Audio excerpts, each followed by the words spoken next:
জাতিসংঘের অধিবেশনে যোগ দিতে নিউ ইয়র্কে প্রধান উপদেষ্টা, সফরসঙ্গী বিএনপি, জামায়াত, এনসিপির নেতারা।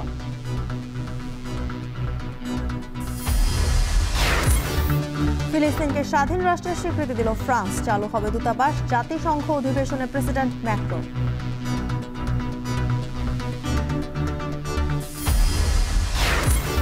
জন্ম মৃত্যু নিবন্ধনে দক্ষিণ সিটির সার্ভার নিয়ে তাপসের স্বেচ্ছাচারিতা, সীমাহীন দুর্ভোগে ৮০,০০০-এর বেশি নাগরিক। চাকসু নির্বাচনে এগিয়ে রাজনৈতিক সংগঠনের প্রার্থীরা, প্রচারণায় নতুনত্ব নিয়ে ভোটের মাঠে দারুণ ব্যস্ত স্বতন্ত্ররা।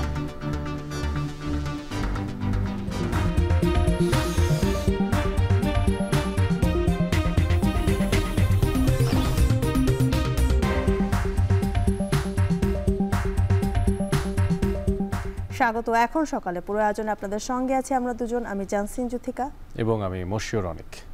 জাতিসংঘের ৮০তম সাধারণ অধিবেশনে যোগ দিতে নিউ ইয়র্ক পৌঁছেছেন প্রধান উপদেষ্টা ডক্টর মোহাম্মদ ইউনূস সহ বাংলাদেশের প্রতিনিধি দল। আর এবার তার সফরসঙ্গী হিসেবে রয়েছেন বিএনপি, জামায়াত ও এনসিপির বেশ কয়েকজন শীর্ষ নেতা। সোমবার দেশটির স্থানীয় সময় বিকেলে নিউ ইয়র্কের জেএফকে বিমানবন্দরে পৌঁছায় প্রধান উপদেষ্টার নেতৃত্বে বাংলাদেশের প্রতিনিধি দল। আর এই সময় তাদের বরণ করে নেন যুক্তরাষ্ট্রে বসবাসরত প্রবাসী বাংলাদেশিরা। কিন্তু বিমানবন্দরে এনসিপির প্রতিনিধিদের ওপরে চড়াও হন পতিত স্বৈরাচার আওয়ামী লীগের দোসররা। আর এই সময় তারা ইউনূস সরকার বিরোধী নানা স্লোগান দিতে থাকে। এনসিপি প্রতিনিধিদের গাড়ির সামনে শুয়েও পড়েন তারা। পরে নিরাপত্তা বাহিনীর হস্তক্ষেপে সরিয়ে দেওয়া হয় তাদের। আগামী ২৬ সেপ্টেম্বরে জাতিসংঘের সাধারণ অধিবেশনে ভাষণ দেবেন ডক্টর মোহাম্মদ ইউনূস। আর এছাড়া আগামী ৩০ সেপ্টেম্বর জাতিসংঘের উদ্যোগে আয়োজিত একটি রোহিঙ্গা বিষয়ক আন্তর্জাতিক সম্মেলনে যোগ দিবেন তিনি।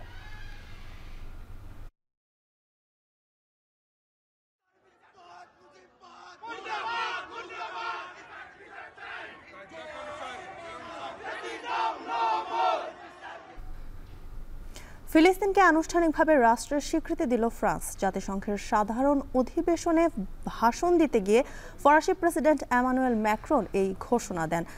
এ সময় ম্যাক্রন বলেন, গাজায় চলমান যুদ্ধের কোনো যৌক্তিকতা নেই। হামাসের হাতে থাকা অবশিষ্ট ৪৮ জিম্মির মুক্তি ও যুদ্ধবিরতির ওপর জোর দেন তিনি। গাজায় ফিলিস্তিনি কর্তৃপক্ষের অংশগ্রহণে অন্তর্বর্তীকালীন প্রশাসন গঠনের প্রস্তাবের পাশাপাশি আন্তর্জাতিক শান্তিরক্ষী মিশনে ফ্রান্সের প্রস্তুতির কথাও জানান ম্যাক্রন। ফিলিস্তিনিদের অধিকার মানে ইসরায়েলিদের অধিকার কেড়ে নেওয়া নয় বলেও মনে করিয়ে দেন তিনি।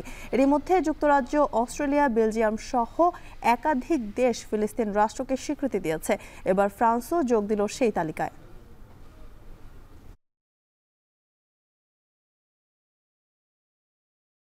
জন্ম ও মৃত্যু নিবন্ধন রেজিস্ট্রার জেনারেলের দায়িত্ব। তবুও এই আইন কানুনের ধার ধারেননি ঢাকা দক্ষিণ সিটির সাবেক মেয়র শেখ ফজলে নূর তাপস। তার একক সিদ্ধান্তে তৈরি করা সার্ভারে জন্ম আর মৃত্যু নিবন্ধন করে সীমাহীন দুর্ভোগে পড়েছেন প্রায় ৮০,০০০-এর বেশি মানুষ। নতুন করে আবারও ফি দিয়ে নিবন্ধন করতে হচ্ছে তাদের। আর একজন নগর পিতার এমন ক্ষমতার অপব্যবহারকে স্বেচ্ছাচারিতা হিসেবে দেখছেন বিশেষজ্ঞরা। বিস্তারিত তথ্যপত্র তুলে ধরছেন শম্পা বিশ্বাস। শুরু থেকে ঢাকা দক্ষিণ সিটি কর্পোরেশন জন্ম ও মৃত্যু নিবন্ধন কার্যক্রম সেন্ট্রাল সার্ভারের মাধ্যমে পরিচালনা করত। এরপর ২০২৩ সালের জুন-জুলাই মাসে জন্ম ও মৃত্যু নিবন্ধন ফি নিজেদের তহবিলে জমার দাবিতে ঢাকা দক্ষিণ সিটি এই কার্যক্রম বন্ধ রাখে। এরপর অক্টোবর মাস থেকে নিজস্ব সার্ভারে এই সেবাদান কার্যক্রম শুরু করে ঢাকা দক্ষিণ সিটি। তবে এই সার্ভার থেকে যারাই সেবা নিয়েছেন তারাই পড়েছেন দুর্ভোগে।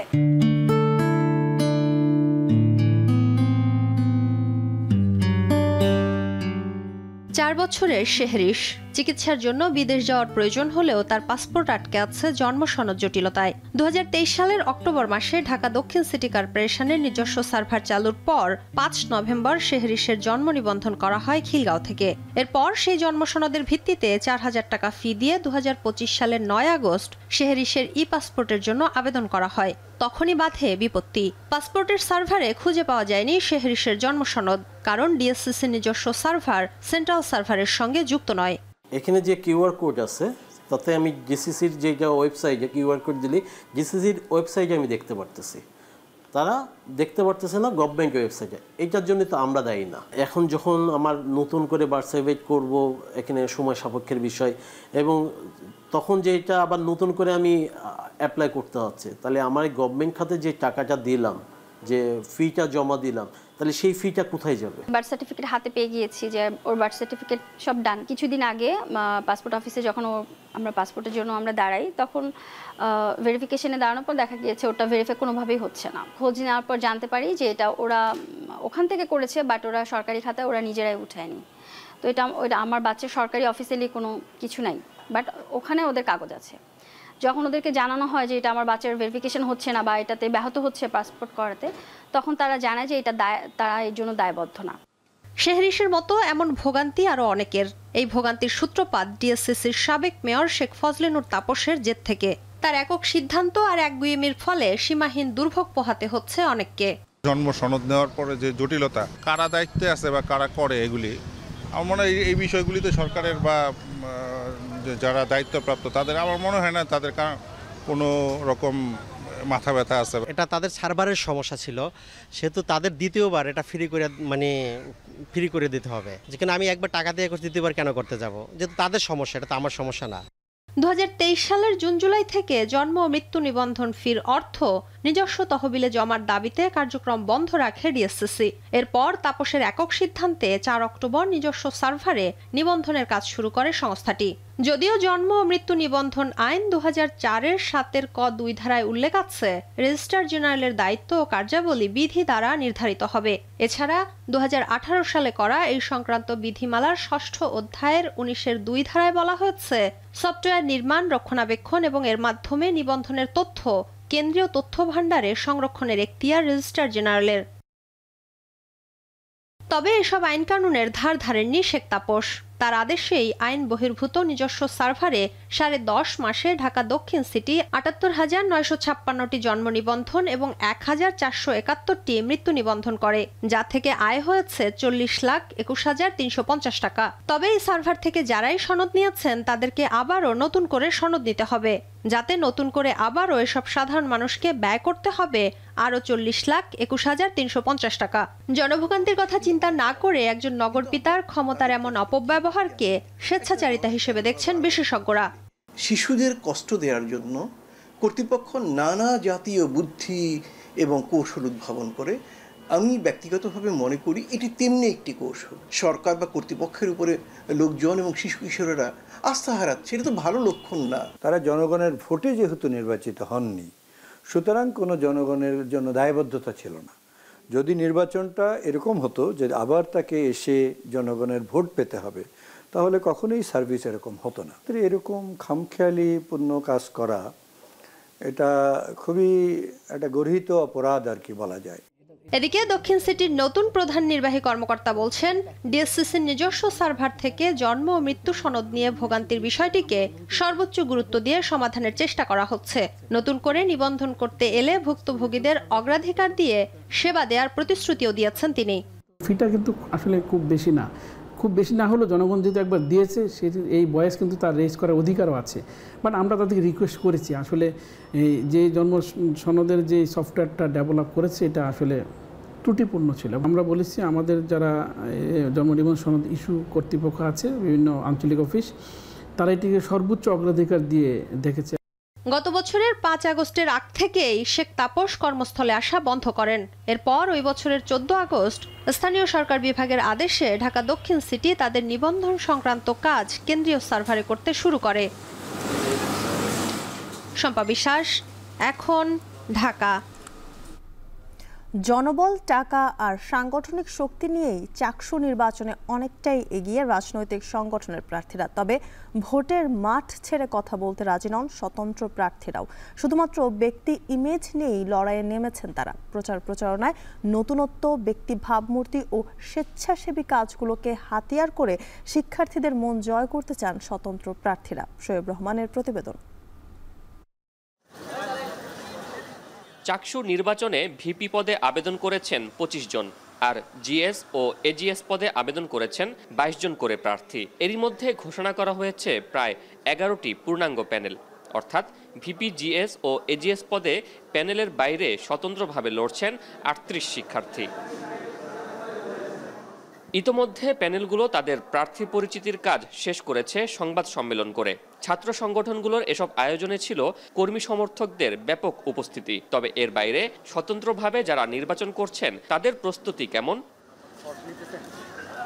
সংগঠনগুলো যেখানে দলগত প্রস্তুতি নিচ্ছে, সেখানে একান্ত ব্যক্তি ভাবমূর্তি কাজে লাগিয়ে এগিয়ে যাওয়ার চেষ্টা স্বতন্ত্র প্রার্থীদের। কিন্তু এত সাংগঠনিক শক্তি, জনবল, অর্থের বিপরীতে কি কৌশল কাজে লাগাতে চান তারা? এক্ষেত্রে প্রতিযোগিতায় প্রচারণায় নতুনত্ব আনার চেষ্টা করছেন কেউ কেউ। এর বাইরে ইশতেহারেও ব্যতিক্রমী ও বাস্তবধর্মী বিষয়কে প্রাধান্য ও সাংস্কৃতিক দক্ষতাকে কাজে লাগিয়ে ভোটারদের মন জয়ের কথা বলছেন তারা। যেহেতু আমাদের শাটলে অনেক প্রবলেম, আবাসনে অনেক প্রবলেম, তো আমি চাচ্ছি বিল্ডিং টাইপের কিছু লিফলেট রাখতে, শাটল টাইপের কিছু লিফলেট রাখতে। যদি আমার জবাবদিহিতার ক্ষমতা থাকে, আমার যদি নেতৃত্বের ক্ষমতা থাকে, তাহলে অবশ্যই সবাই পজিটিভলি দেখবে বলে মনে করি। আমি বিভিন্ন ক্লাবে অংশগ্রহণ করেছি, ওই ক্লাবের সদস্য হোক, আমি অ্যাসোসিয়েশনে কাজ করেছি। ডিপার্টমেন্টে যারা আমাদের সিনিয়র জুনিয়র আছে, আমাদের ফ্রেন্ডরা আছে, সবাই আমাদের শক্তি। রাজনৈতিক সংগঠনগুলোর আধিপত্যবাদের বিরুদ্ধে ভোটাররা কি আসলে রায় দেবেন? কিন্তু স্বতন্ত্র প্রার্থীরা ভাবছেন এটি ট্রাম্প কার্ড। শিক্ষার্থীরা যেখানে দলে উপদলে বিভক্ত, সেখানে বড় একটি অংশ লেজুর বৃত্তির বিপরীতে তাদের দিকেই রায় দেবেন বলে আশাবাদী তারা। ক্যাম্পাসের পলিটিক্স যেগুলো চলে আসছে এতদিন যাবত, আমরা এগুলোকে আসলে পলিটিক্স বলতে পারি না, এগুলো আসলে অপরাজনীতি বলা যায়। রাজনৈতিক অপসংস্কৃতির ভেতর দিয়ে আমাদের এই বেড়ে ওঠা, এই যে রাজনৈতিক অপসংস্কৃতির ভেতর দিয়ে আমাদের বেড়ে ওঠা, এটা থেকে বেরোয় আসার জন্য আমি মনে করি আমাদের যারা সাধারণ শিক্ষার্থী আছি তাদের মধ্য থেকে ভয়েস রেজ করা উচিত, তাদের মধ্য থেকে কেউ বেরিয়ে আসা উচিত। আমি কোনো গোত্রতে না গিয়ে, কোনো দলে না গিয়ে, কোনো মতাদর্শে বিশ্বাসী না হয়ে আমি স্বতন্ত্র থেকে এসেছি। এই জায়গায় ভালোবেসে এখন মানে যারা গোত্রের মধ্যে আছে তারা যে কাজ করবে না তা না, তারাও কাজ করবে। আমি যেটা কাজ করব তারা হয়তোবা ওই দলের বা ওই মতাদর্শের দিকেই বেশি প্রাধান্য দেবে। বড় সংগঠনগুলোর নির্বাচনে খরচ করার সামর্থ্য থাকে বেশি। সেদিক থেকে ভোটের মাঠে একান্ত নিজের চেষ্টায় তাদের মোকাবিলা করাটা কষ্টকর হলেও অসম্ভব নয় বলছেন স্বতন্ত্র প্রার্থীরা। শোয়েব রহমান, এখন, চট্টগ্রাম। একদিকে মিয়ানমার থেকে গরু, মহিষ আর মাদক বাংলাদেশে আনা কিংবা এপারের সীমান্ত দিয়ে নিত্যপণ্য পাচারের প্রলোভন, আর অন্যদিকে মিয়ানমারে পুঁতে রাখা স্থলমাইনে জীবনের ভয়ঙ্কর ঝুঁকি। অর্থের লোভে অনেকেই চোরাই পথে পা বাড়াচ্ছেন, আর যার বিনিময়ে ফিরে আসছেন পঙ্গুত্ব নিয়ে। যদিও সীমান্ত জুড়ে সতর্ক বার্তামূলক ব্যবস্থা জোরদার করেছে বিজিবি, তবুও পরিস্থিতি এখনও পুরোপুরি নিয়ন্ত্রণে আসেনি। মন্তোষ বেদজ্ঞের প্রতিবেদনে দেখবেন বিস্তারিত, যেখানে ছবি তুলেছেন মোহাম্মদ রাসেল। দুর্গম পাহাড় আর গভীর অরণ্যে ঘেরা বান্দরবনের নাইক্ষ্যংছড়ি সীমান্ত। শান্ত স্নিগ্ধ প্রকৃতির আড়ালে লুকিয়ে আছে ভয়াবহ এক বাস্তবতা। মায়াবী এই সৌন্দর্যের প্রতি পদে পদে উৎপেতে আছে মৃত্যু ঝুঁকি। সীমান্তের ওপারে নোম্যান্স ল্যান্ডে অসংখ্য স্থলমাইন পুঁতে রেখেছে মিয়ানমার। তবুও সীমান্ত জুড়ে দীর্ঘদিন ধরে চলছে গরু, মহিষ, মাদক পাচার ও পাচারকারী চক্রের অবাধ বিচরণ। তৈরি হচ্ছে অর্থের লোভে কিছু নিরীহ মানুষের বলি হওয়ার নির্মম গল্প। সীমান্তের ওপার থেকে চোরাই পথে গরু, মাদক কিংবা কাঠ পাচার করে আনা এবং বাংলাদেশ থেকে নিত্যপণ্য পাচারের ঝুঁকি নিতে গিয়ে অনেকেই অজান্তে পা রাখছেন মিয়ানমারের পেতে রাখা স্থলমাইনে। মুহূর্তেই ছিন্ন ভিন্ন হচ্ছে জীবন, পরিবারে নেমে আসছে ঘোর অন্ধকার। কক্সবাজারের রামু উপজেলার গর্জনিয়ার বাসিন্দা মোহাম্মদ আবদুল্লাহ 1 বছর আগে সীমান্তের ওপারে গরু আনতে গিয়ে স্থলমাইনে হারিয়েছেন 2 পা। প্রায় একই গল্প নাইক্ষ্যংছড়ির জারুলিয়াছড়ি সীমান্তের বাসিন্দা নুরুল আফসারের। চোরাই পথে মহিষ আনতে গিয়ে তিনিও হারিয়েছেন 1 পা। জীবনের ঝুঁকি নিয়ে সামান্য আয়ের জন্য চোরাচালানে জড়ানো এই মানুষগুলো মাইন বিস্ফোরণে হারাচ্ছেন জীবনের স্বাভাবিক ছন্দ। কিন্তু কেন? বাঁশ কতগুলো কাটছিলাম যে বাড়ি চলে আসবো, সেই রকম মনে করেন যে হাঁটার সময় যে বাঁশগুলো কাঁধে নিচে 2 পায়ে গিয়েছে, তারপরে এই বিস্ফোরণটা হয়েছে আর কি। দৈনন্দিন আহারের জন্য, থাকার জন্য প্রয়োজন আমরা ওখান থেকে কাঠ কেটে নিয়ে বিক্রি করতাম। সীমান্তর ভাড়া নাই, ভাড়ার ভিতর থেকে ওখানেই আমাদের অ্যাক্সিডেন্ট হয়ে এই দুর্ঘটনা ঘটে। পুড়ে গেছে আর লোকজন চলে গেছে, মস্ত সাইরা তাদের 2-10 মিনিট বাজে ওরা যায় আমার গাড়ি ধরি আনছে, গাড়ি ধরে আনি আমার ঢাকা হাসপাতালত, এখানে না ছিল ঢাকা হাসপাতালত 2 মাস ছিলাম। আমরা এই মুহূর্তে দাঁড়িয়ে আছি বান্দরবনের নাইক্ষ্যংছড়ি উপজেলার জারুলিয়াছড়ি সীমান্তে, এবং সীমান্তের যে জিরো লাইন, এই জিরো লাইনে আমরা দেখতে পাচ্ছি একটি লাল পতাকা বসানো হয়েছে। এই ধরনের 30টি স্থানকে বিজিবি শনাক্ত করেছে, যেখানে ইতিপূর্বে মাইন বিস্ফোরণে বিভিন্ন সীমান্তের লোকজন আসলে আহত হয়েছেন। স্থল মাইন বিস্ফোরণের ঘটনা বেড়ে যাওয়ায় সীমান্ত জুড়ে সতর্কতামূলক ব্যবস্থা নিয়েছে বিজিবি। বাড়ানো হয়েছে নজরদারি, সীমান্তে সাধারণ মানুষকে যাতায়াতে নিরুৎসাহিত করতে মাইকিং ও ড্রোন নজরদারির পাশাপাশি বাড়ানো হয়েছে টহল।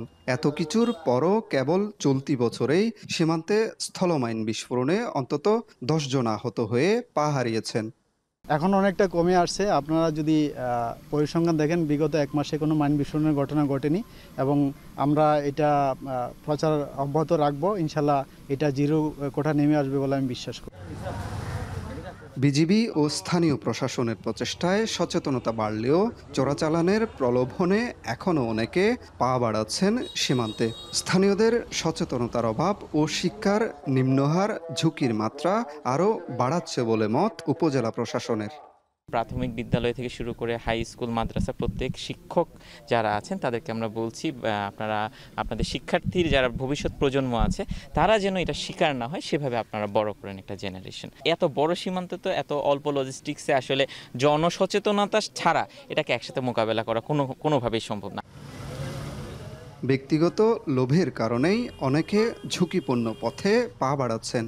এমন পরিস্থিতিতে চোরাচালান চক্রের মূল হোতাদের চিহ্নিত করে আইনের আওতায় আনার দাবি বিজিবির। মায়ানমার বাংলাদেশি সীমান্তটা, এখানে কোনো ফেন্সিং নাই, তো এই ক্ষেত্রে তাদের যাওয়া আসা ছিল। তো এইটা সাম্প্রতিক সময় লোভের বশবর্তী হয়ে গত 3 থেকে 4 বছর এটা বৃদ্ধি পেয়েছিল। বাট আমরা এই বছরের জানুয়ারি থেকে আমরা মাইন বিস্ফোরণ প্রতিরোধে বিভিন্ন ধরনের আমরা সচেতনতামূলক কার্যক্রম এবং মাইন বিস্ফোরণ প্রতিরোধে জনসাধারণকে সম্পৃক্ত করে বিভিন্ন ধরনের কার্যক্রম গ্রহণ করেছি। প্রশাসন ও বিজিবির সচেতনতামূলক কার্যক্রম কিছুটা ঝুঁকি কমাতে সক্ষম হলেও চোরাচালান চক্র ভেঙে না পড়া পর্যন্ত বান্দরবান সীমান্ত পুরোপুরি নিরাপদ নয় বলে মনে করছেন স্থানীয়রা।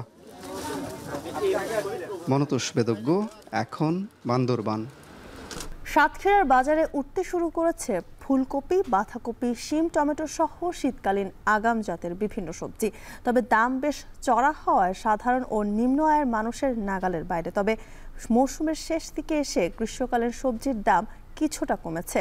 এ নিয়ে আরও জানাতে সাতক্ষীরা বড় বাজার থেকে যুক্ত আছেন সহকর্মী আহসান রাজীব। রাজীব, বাজারে সবজির সরবরাহ কেমন দেখছেন এবং কোন সবজি কত টাকায় বিক্রি হচ্ছে? এছাড়া বাজারে বৃষ্টির প্রভাব কেমন দেখছেন জানাবেন। জ্যোতিকা, গতকাল থেকেই সাতক্ষীরায় গুড়ি বৃষ্টি হচ্ছিল। গতকাল রাত থেকে কিন্তু এখানে ভারী বৃষ্টি হয়েছে, অনেক জায়গায় পানিও জমে গেছে, যে কারণে বাজারে কিন্তু সবজি সরবরাহ স্বাভাবিক রয়েছে, তবে ক্রেতা বিক্রেতার উপস্থিতি অনেকটাই কম। মূলত এখানে এখন ঘেরের যে আইলগুলো রয়েছে, ঘেরের আইলগুলোতে যে মাছের যে ঘেরগুলো রয়েছে সাতক্ষীরার বিভিন্ন এলাকায়, এই ঘেরের আইলে বিপুল পরিমাণ সবজি কিন্তু উৎপাদন হচ্ছে এবং সেটি বাজারে এখন আসতে থাকায় কিন্তু দাম বেশ স্বাভাবিক রয়েছে। তবে শীতকালীন যে আগাম জাতের যে সমস্ত সবজি, বাঁধাকপি, ফুলকপি, সিম সহ বেশ কিছু সবজি কিন্তু বাজারে উঠতে শুরু করেছে, যেগুলোর দাম কিন্তু বেশ চড়া। এখন প্রতি কেজি এই সমস্ত শীতকালীন আগাম জাতের সবজি বিক্রি হচ্ছে 90 টাকা থেকে 120 টাকা পর্যন্ত। এছাড়া বেগুন বিক্রি হচ্ছে 80 টাকা থেকে 100 টাকা পর্যন্ত। টমেটোর দামও কিন্তু বেশ বেশি। টমেটো কিন্তু এখানে প্রতি কেজি পাইকারিতে বিক্রি হচ্ছে 80 থেকে 90 টাকা, যেটি খুচরা পর্যায়ে 100 টাকা থেকে 110 টাকা কেজিতে বিক্রি হচ্ছে। এছাড়া লাউ বিক্রি হচ্ছে এখানে 25 টাকা থেকে 30 টাকার মধ্যে, আকার ভেদে কিন্তু লাউ বিক্রি হচ্ছে। এছাড়া এখানে আমরা বাজারে ঘুরে দেখেছি ঢেঁড়স, উচ্ছে, এগুলো কিন্তু 25 টাকা থেকে 30 টাকার মধ্যে রয়েছে, যেগুলো এখানে স্থানীয় পর্যায়ে ঘেরগুলোতে উৎপাদন হয়। এছাড়া মিষ্টি কুমড়া বিক্রি হচ্ছে 25 টাকা থেকে 40 টাকা পর্যন্ত। আমরা বাজারে আরো যেটি দেখেছি, পটল বিক্রি হচ্ছে এখানে 30 টাকা থেকে 40 টাকায়। তো সব মিলিয়ে অন্যান্য যে সমস্ত সবজি, গ্রীষ্মকালীন যে সমস্ত সবজি রয়েছে, সেগুলোর দাম কিন্তু এখন বেশ কম দামে কিন্তু ক্রেতারা কিনতে পারছেন। তবে শীতকালীন যে সমস্ত অগ্রিম জাতের যে সমস্ত সবজি বাজারে আসছে, সেগুলো বেশ চড়া দাম। এছাড়া এখানে আলুর দাম কিন্তু কম রয়েছে। সরকার নির্ধারিত আলু রেট ছাড়াও কিন্তু এখানে বাজারে কিন্তু কমে বিক্রি হচ্ছে। এখানে আমরা দেখেছি প্রতি 5 থেকে 6 কেজি আলু কিন্তু এখানে পাইকারিতে বিক্রি করা হচ্ছে 100 টাকায়, অর্থাৎ 18 থেকে 20 টাকা কেজি কিন্তু বিক্রি হচ্ছে। এছাড়া পেঁয়াজের দাম স্বাভাবিক রয়েছে, যদিও পেঁয়াজ আমদানি এখানে বন্ধ, তারপরে এখানে 50 থেকে 60 টাকার মধ্যে কিন্তু পেঁয়াজ পাওয়া যাচ্ছে এবং কিছু কিছু পেঁয়াজ 65 টাকা থেকে 70 টাকায়ও বিক্রি হচ্ছে। তো সব মিলিয়ে সার্বিক বাজারে পণ্য সরবরাহ স্বাভাবিক রয়েছে, দাম কিন্তু ক্রেতাদের নাগালের মধ্যেই রয়েছে বলে আমাদেরকে বলছেন এখানকার ক্রেতারা। তবে শীতকালীন সবজির দামটা শুধুমাত্র বেশি। তো এই ছিল আমার কাছে সাতক্ষীরা সুলতানপুর বড় বাজার থেকে সবশেষ তথ্য। জ্যোতিকা। সাতক্ষীরা বড় বাজার থেকে সবজির দরদাম ও সরবরাহ নিয়ে জানাচ্ছিলেন সহকর্মী আহসান রাজীব। এদিকে জামালপুরের হাটে কমেছে শুকনো মরিচের সরবরাহ। এতে জাত ভেদে 200 থেকে 300 টাকা বেড়ে প্রতি মণ শুকনো মরিচ বিক্রি হচ্ছে 5,500 থেকে 6,500 টাকায়। এ নিয়ে আরও জানাতে মেলান্দহ উপজেলার গাজীপুর হাট থেকে যুক্ত হচ্ছেন সহকর্মী জুয়েল রানা। জুয়েল, হাটগুলোতে শুকনো মরিচের সরবরাহ কমার কারণ কি এবং বেচাকেনা সেখানে কেমন দেখছেন জানাবেন।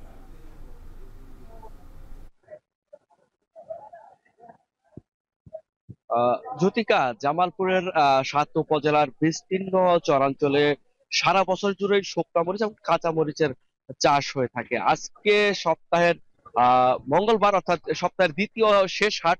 এই হাটে মূলত শুকনো মরিচের সরবরাহ কিছুটা কম, এর বেচা বিক্রিটাও কিছুটা কম। তারপরেও প্রতি মনে জাত ভেদে 200 থেকে 300 টাকা পর্যন্ত বাড়ার একটি খবর আমরা এখানকার ক্রেতা বিক্রেতার সাথে আমরা কথা বলে জানতে পেরেছি। আরেকটি বিষয় বলা চলে, এখন যেহেতু শুকনা মরিচের এবং কি কাঁচা মরিচের শুরু হওয়ার কথা, শুকনা মরিচের শেষ মৌসুম শেষের দিকে রয়েছে, সেই জন্য সরবরাহ কিছুটা কম রয়েছে। আমি এই বাজারে রয়েছে আজকে, যদি দেশি জাতের শুকনা মরিচের কথা বলি তাহলে জাত পেতে 5,500 থেকে 5,500 টাকার প্রতি মণ শুকনা মরিচ বিক্রি হচ্ছে। আর হাইব্রিড জাতের শুকনা মরিচ সেটা কিন্তু 5,000 থেকে 6,500 টাকার মধ্যে বিক্রি হচ্ছে জাত বেঁধে বলা চলে।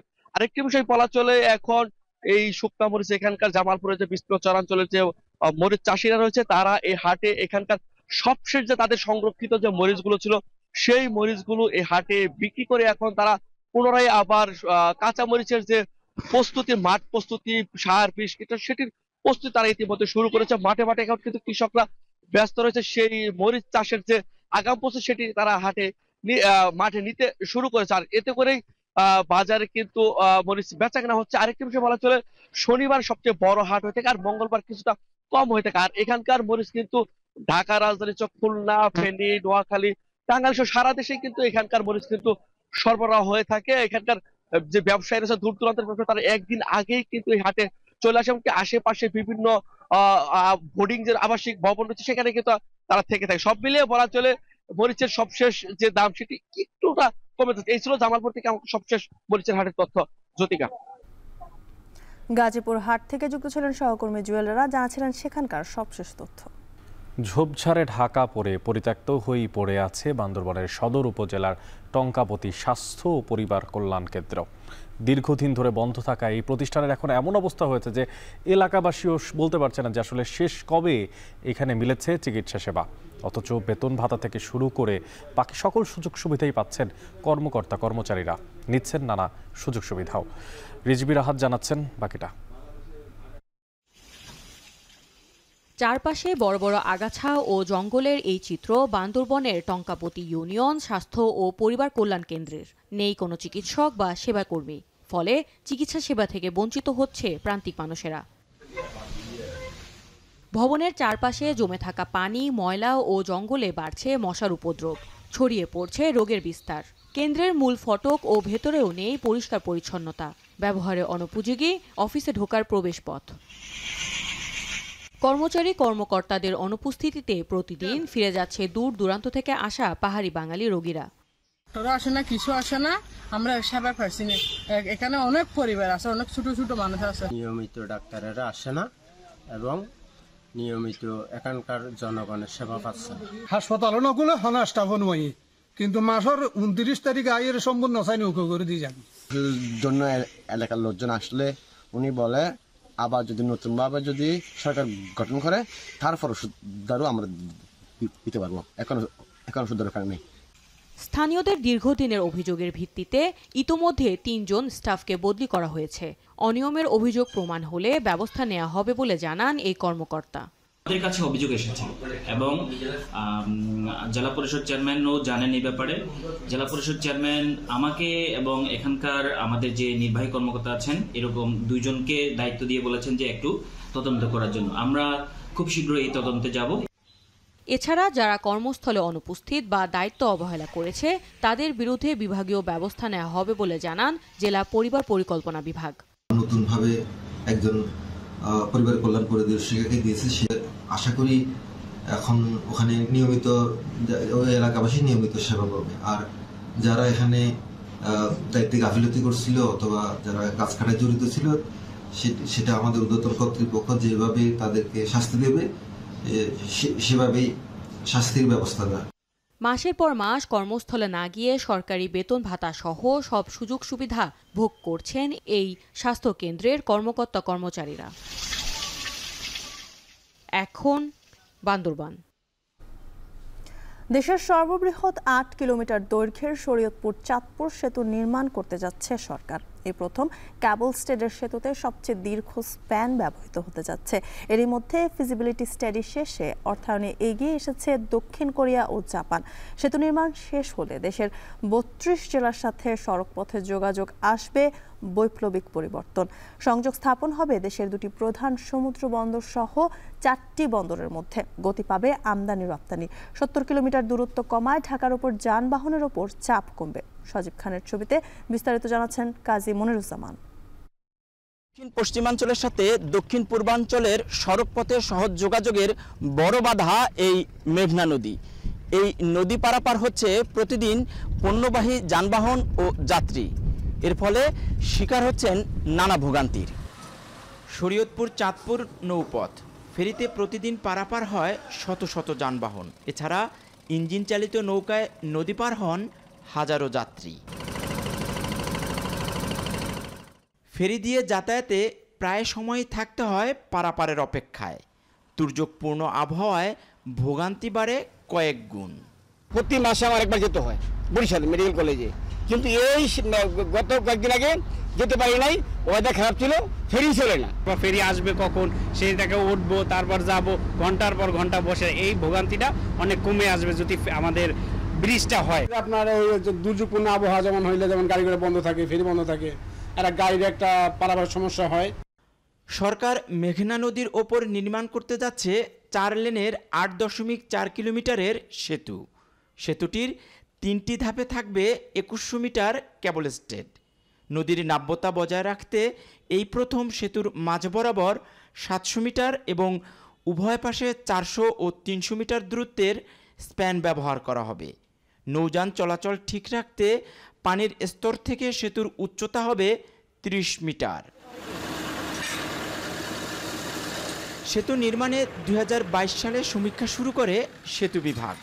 মাটি পরীক্ষা, নদী ভাঙন, জীববৈচিত্র্য, নদীর নাব্যতা সবকিছু বিবেচনায় নিয়ে সমীক্ষার ফলাফল পাওয়া যায় ইতিবাচক। এরপরেই শুরু হয় সেতু নির্মাণের তোড়জোড়। সেতুটি নির্মিত হলে দক্ষিণ পশ্চিমাঞ্চলের সাথে দক্ষিণ পূর্বাঞ্চলের দূরত্ব কমবে প্রায় 70 কিলোমিটার। 4 বিভাগের 32 জেলার মধ্যে ঘটবে সংযোগ। সেতুটা হবে আরও আগে থেকে শুনতেছি, তো এই সেতুটা হইলে আমাদের ব্যবসায়িক যাতায়াতেও সময় বাঁচবে, ব্যবসায়িক কার্যক্রমগুলো এই সেতুটা হইলে অনেক আমাদের জন্য উপকার হবে।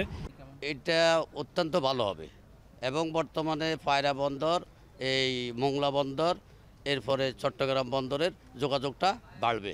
বন্দর থেকে বন্দরের আমদানি রপ্তানি বাড়বে এবং উপকৃত হব। আমরা যারা ব্যবসা করি ব্যবসায় খুব উপকৃত হব।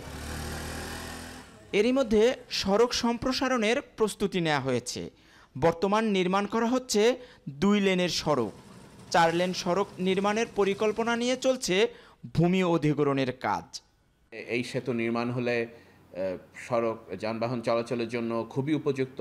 আর পাশাপাশি আমাদের এই প্রকল্পের অধীনে যে ভূমি অধিগ্রহণ হচ্ছে সেটি একদম 4 লেনের উপযোগী করে অধিগ্রহণ করা হচ্ছে। তো ভবিষ্যতে এই সেতুর সাথে মানানসই হিসেবে যদি 4 লেন সড়ক নির্মাণ করা হয় তার জন্য আমাদের এই ভূমি অধিগ্রহণ ব্যাপক কাজে দেবে। সেতু কর্তৃপক্ষের পরিচালক বলেন, দেশি বিদেশি বিশেষজ্ঞদের মতামতকে প্রাধান্য দিয়ে কম খরচে নির্মিত হবে এই সেতু। সেতু মন্ত্রণালয়ের সচিব বলছেন, অর্থায়নে জটিলতা হবে না। সহজ শর্তে অর্থায়নে এগিয়ে এসেছে দক্ষিণ কোরিয়া ও জাপান। 2026 সালের প্রথমার্ধেই শুরু হবে কাজ। এটা যে ফিনান্সিয়াল এবং আপনার ইকোনমিক্যাল যে ইয়েটা ওনারা দিয়েছেন প্রতিবেদনটা, এটা দুইটাই খুব ভায়াবল, লাভজনক একটা প্রজেক্ট। এবং পাশাপাশি আমাদের দক্ষিণ পশ্চিমাঞ্চলের সাথে পূর্বাঞ্চলের যে যোগাযোগ, এটাকে ঢাকা শহরকে হ্যাম্পার না করে এই যোগাযোগ স্থাপন হবে। আমরা দাতা সংস্থাদের সাহায্য চাচ্ছি, বন্ধুরাষ্ট্র বিশেষ করে ইডিসিএফ এর পাইপলাইনে এটা আছে, পিডিপি প্রক্রিয়াটা চলছে, তারও মিটিং হয়ে গেছে কয়েকদিন আগে। পাশাপাশি আমরা 7 প্ল্যাটফর্ম মিটিং জাপানে, যেটা আপনি জানেন, সেখানেও এটা অন্তর্ভুক্ত আছে। আমরা দেখছি যে যদি জাপান প্ল্যাটফর্ম মিটিং থেকে করে দেয় তাহলে আমাদের জন্য লোডটা কম হবে, তারা করে দিবে এবং তারা আয় থেকে দায় শোধ, মানে এটা সার্টেন পিরিয়ড তারা যে খরচ করো সেটা তুলে আমাদেরকে হ্যান্ড ওভার করে দেবে। শরীয়তপুর চাঁদপুর সেতু নির্মাণে ব্যয় ধরা হয়েছে 15,957 কোটি টাকা। এই সেতু জাতীয় অর্থনীতিতে অবদান রাখবে 0.76%। সরকারের প্রাথমিক ডেডলাইন অনুযায়ী 2032 সালের মধ্যে শরীয়তপুর চাঁদপুর মেঘনা নদীর ওপর সেতু নির্মাণ কাজ শেষ হলে দক্ষিণ পশ্চিমাঞ্চল ও দক্ষিণ পূর্বাঞ্চলের কোটি কোটি মানুষের ভাগ্যের পরিবর্তন ঘটবে। সড়ক পথে আসবে আমূল পরিবর্তন, অর্থনৈতিকভাবে সমৃদ্ধ হবে দেশ। কাজী মনিরুজ্জামান, এখন Shariatpur. British MP tulip Siddiqui তার নাগরিকত্ব আর তথ্য গোপনের অভিযোগ নিয়ে লেবার পার্টির মধ্যে এক ধরনের অসন্তোষ দেখা দিয়েছে। বিতর্ক উঠেছে বিরোধী দলের মধ্যেও। আর এর আগে দুর্নীতি আর অনিয়মের কারণে হারান মন্ত্রিত্ব। আর এই ঘটনায় ব্রিটিশ বাংলাদেশি কমিউনিটিতে চলছে ব্যাপক আলোচনা আর সমালোচনা। যুক্তরাজ্য থেকে বিস্তারিত তথ্যপাত্র তুলে ধরছেন শরীফুল ইসলাম চৌধুরী। বিতর্ক যেন পিছু ছাড়ছে না ব্রিটিশ এমপি টিউলিপ সিদ্দিকের। দুর্নীতির অভিযোগে মন্ত্রিত্ব হারানোর পর এবার টিউলিপের বিরুদ্ধে বাংলাদেশি নাগরিকত্ব অস্বীকার বা মিথ্যা তথ্য দেওয়ার অভিযোগ বিভিন্ন গণমাধ্যমে প্রকাশ পেয়েছে। রাজনৈতিক বিশ্লেষকদের মতে এ ঘটনায় অনেকটা বিব্রতকর পরিস্থিতিতে কিয়ার স্টারমার প্রশাসন। ধারাবাহিকভাবে মিডিয়াতে, বিশেষ করে ব্রিটিশ মিডিয়ার একটা অংশ বেশ ফলো করে এই সংবাদগুলো প্রচার করছে এবং পার্টির ভেতর থেকেও এক ধরনের অসন্তোষ আলোচনা আমরা দেখতে পাচ্ছি এবং বিরোধী দলের পক্ষ থেকে কয়েকবার কিন্তু এটি নিয়ে কথা বলা হয়েছে।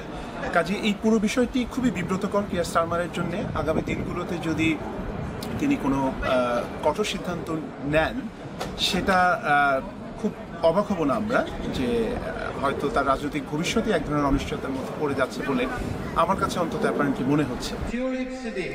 যুক্তরাজ্যের মূলধারার রাজনীতিতে প্রবাসী বাংলাদেশিদের অভিষেক 1972 সালে। সম্প্রতি টিউলিপ সিদ্দিক সহ আরেক বাংলাদেশি বংশোদ্ভূত এমপি রুশনারা আলীও মন্ত্রিত্ব হারান, যা বাঙালি কমিউনিটিতে অনেকটা নেতিবাচক প্রভাব পড়েছে।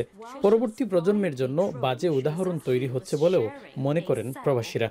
এমপি ছিলেন প্রথম এবং মন্ত্রী ছিলেন, সাম্প্রতিক সময়ে তাদের মন্ত্রিত্ব হারানোটা অবশ্যই আমাদের কমিউনিটির জন্য একটা নেতিবাচক ঘটনা এবং এর ফলে আমাদের একটা খুব পুয়ার ইমেজ তৈরি হয় যে দুর্নীতির কারণে আমাদের মন্ত্রীরা ক্ষমতায় টিকতে পারেন। দ্বৈত নাগরিকত্ব কোনো দোষের কিছু না, প্রত্যেকটা মানুষ সেটা রাখতে পারে, কিন্তু এটা নিয়ে যে একটা মিথ্যাচার তৈরি হয়েছে, এক ধরনের দোষাদোষি শুরু হয়েছে এবং অস্বীকার যে একটি সময় এখানে মানুষ দেখছেন বা পত্রপত্রিকায় আসছে, সোশ্যাল মিডিয়াতে আসছে, এটা খুব ভালো একটা বিষয় না। তার কমিউনিটির মানুষ এ বিষয়ে খুবই উদ্বিগ্ন।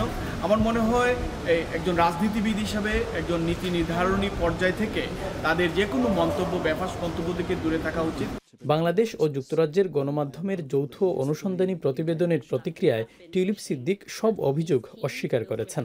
গেল প্রায় 1 বছর ধরে রাজনৈতিক উদ্দেশ্যে নানা অপপ্রচার চালানো হচ্ছে বলেও অভিযোগ তার। শরীফুল ইসলাম চৌধুরী, এখন লন্ডন। ফিলিস্তিন রাষ্ট্র প্রতিষ্ঠায় জাতিসংঘের ডিমিলিটারাইজড রাষ্ট্র গঠন, গাজায় ইসরায়েলি আগ্রাসন তাৎক্ষণিক বন্ধ, পূর্ণাঙ্গ সেনা প্রত্যাহার ও হামাসের অস্ত্র সমর্পণের প্রস্তাব দেবে ফ্রান্স ও সৌদি আরব। এমন পরিস্থিতিতে ফিলিস্তিনকে রাষ্ট্র হিসেবে স্বীকৃতি দেওয়ার আন্তর্জাতিক চাপ কিভাবে ঠেকাবে ইসরায়েল? বিস্তারিত জানাচ্ছেন নুসহাত কামাল। গাজায় আগ্রাসন বন্ধ আর ইসরায়েল ফিলিস্তিন সংকটের দ্বিপাক্ষিক সমাধানে চলতি বছর জাতিসংঘ সাধারণ পরিষদে বিশ্ব নেতাদের সম্মেলনকে কাজে লাগাতে চায় ফ্রান্স ও সৌদি আরব। নতুন কর্মপরিকল্পনায় গুরুত্ব পাচ্ছে 1967 সালের মধ্যপ্রাচ্য যুদ্ধে ইসরায়েল দখলকৃত অঞ্চলে ফিলিস্তিনি রাষ্ট্র প্রতিষ্ঠা, যা ঘটবার আগেই রাষ্ট্র হিসেবে ফিলিস্তিন স্বীকৃতি পেয়ে গেছে বিশ্বের বেশিরভাগ দেশের। সৌদি ফরাসি পরিকল্পনায় গুরুত্বপূর্ণ যে বিষয়গুলো পাশ কাটিয়ে যাওয়া হয়েছে সেগুলো হলো চূড়ান্ত সীমানা নির্ধারণ, বসতি স্থাপনের ভবিষ্যৎ, অতীত যুদ্ধে বাস্তুচ্যুত ফিলিস্তিনি শরণার্থীদের প্রত্যাবর্তন, নিরাপত্তা ব্যবস্থা, জেরুজালেমের মর্যাদা এবং ইসরায়েলকে ইহুদি রাষ্ট্রের স্বীকৃতি দান। Jewish state Israel, there is also a Palestinian state, Jerusalem its capital, addressing the issue of security that ensures that everyone in this piece of land enjoys the same level of security. এমন পরিস্থিতিতে ফিলিস্তিন রাষ্ট্রের আন্তর্জাতিক স্বীকৃতিকে ইসরায়েলের ওপর আঘাত হিসেবে দেখছেন দেশটির প্রধানমন্ত্রী বেনয়ামিন নেতানিয়াহু। এই চাপ ঠেকাতে অবরুদ্ধ পশ্চিম তীর স্থায়ীভাবে আত্মসাৎ সহ যে কোনো ধরনের একতরফা পদক্ষেপ নেয়ার হুমকি দিয়ে রেখেছেন তিনি। অন্যদিকে আগেই প্রেসিডেন্ট সহ ফিলিস্তিনি সব কর্মকর্তাদের জাতিসংঘ সাধারণ পরিষদের অধিবেশনে আসা ঠেকাতে তাদের ভিসা বাতিল করেছে ইসরায়েলের ঘনিষ্ঠতম মিত্র যুক্তরাষ্ট্র। সব মিলিয়ে ফিলিস্তিনিদের স্বাধীনতা অর্জনের স্বপ্ন যেন আরও নাগালের বাইরেই চলে যাচ্ছে। Stop the genocide and impose the sort of sanctions that are utterly necessary to stop Israel's atrocities. তবে ভোরের আলো ফোটার আগে রাতের গভীর অন্ধকারেটি এমন আশায় কয়েক ধাপের পরিকল্পনা নিয়ে এগোচ্ছে ফ্রান্স ও সৌদি আরব। সম্ভাব্য প্রস্তাব, আন্তর্জাতিক সহযোগিতায় ফিলিস্তিনি কর্তৃপক্ষ শাসিত ডিমিলিটারাইজড রাষ্ট্র গঠন। পরিকল্পনার আওতায় আছে গাজায় ইসরায়েলি আগ্রাসন তাৎক্ষণিক বন্ধ ও পূর্ণাঙ্গ সেনা প্রত্যাহার। এছাড়া গাজার শাসক দল হামাসকেও অস্ত্র সমর্পণ ও রাজনৈতিকভাবে স্বাধীন কমিটির কাছে ক্ষমতা হস্তান্তর করতে হবে, যে প্রস্তাবে আগেই সম্মতি দিয়েছে ফিলিস্তিনের স্বাধীনতাকামী সশস্ত্র সংগঠনটি। নুজহাত কামাল, এখন বিশ্ব।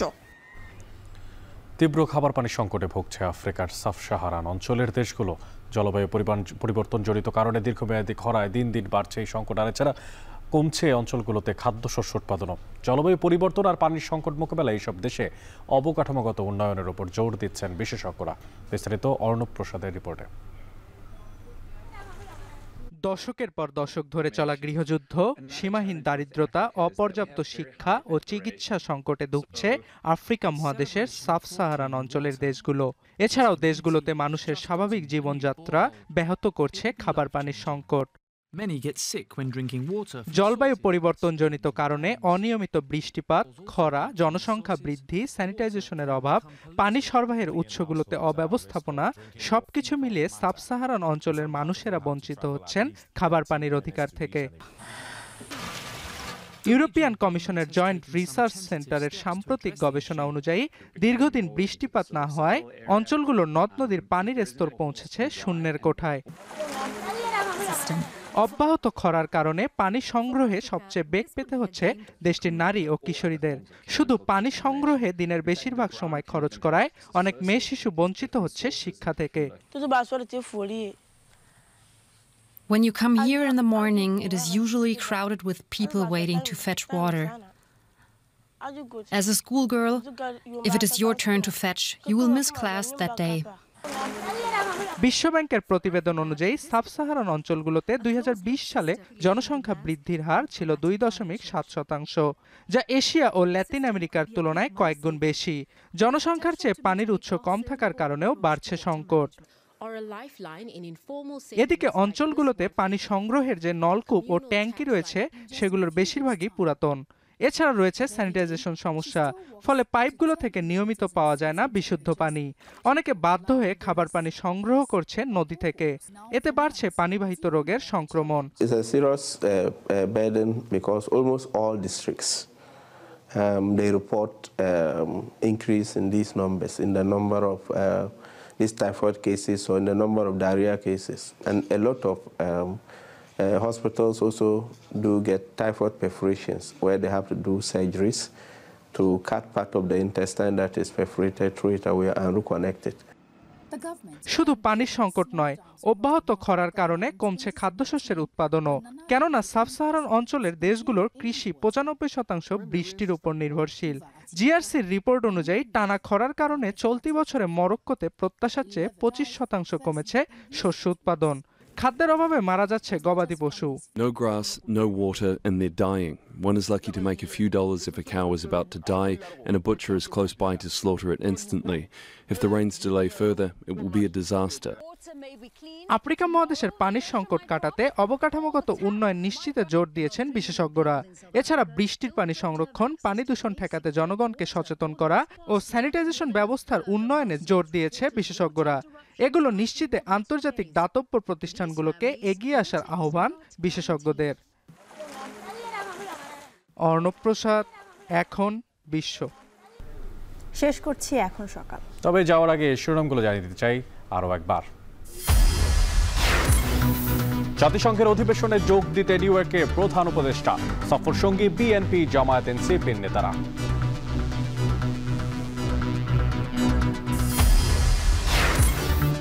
ফিলিস্তিনকে স্বাধীন রাষ্ট্রের স্বীকৃতি দিল ফ্রান্স, চালু হবে দূতাবাস, জাতিসংঘ অধিবেশনে প্রেসিডেন্ট ম্যাক্রন।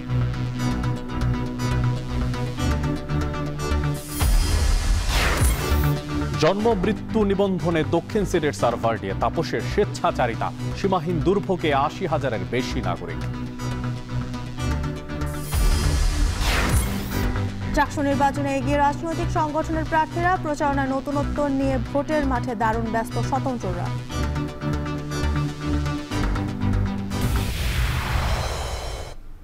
এই ছিল এখন সকালে। সবাইকে সঙ্গে থাকার জন্য ধন্যবাদ।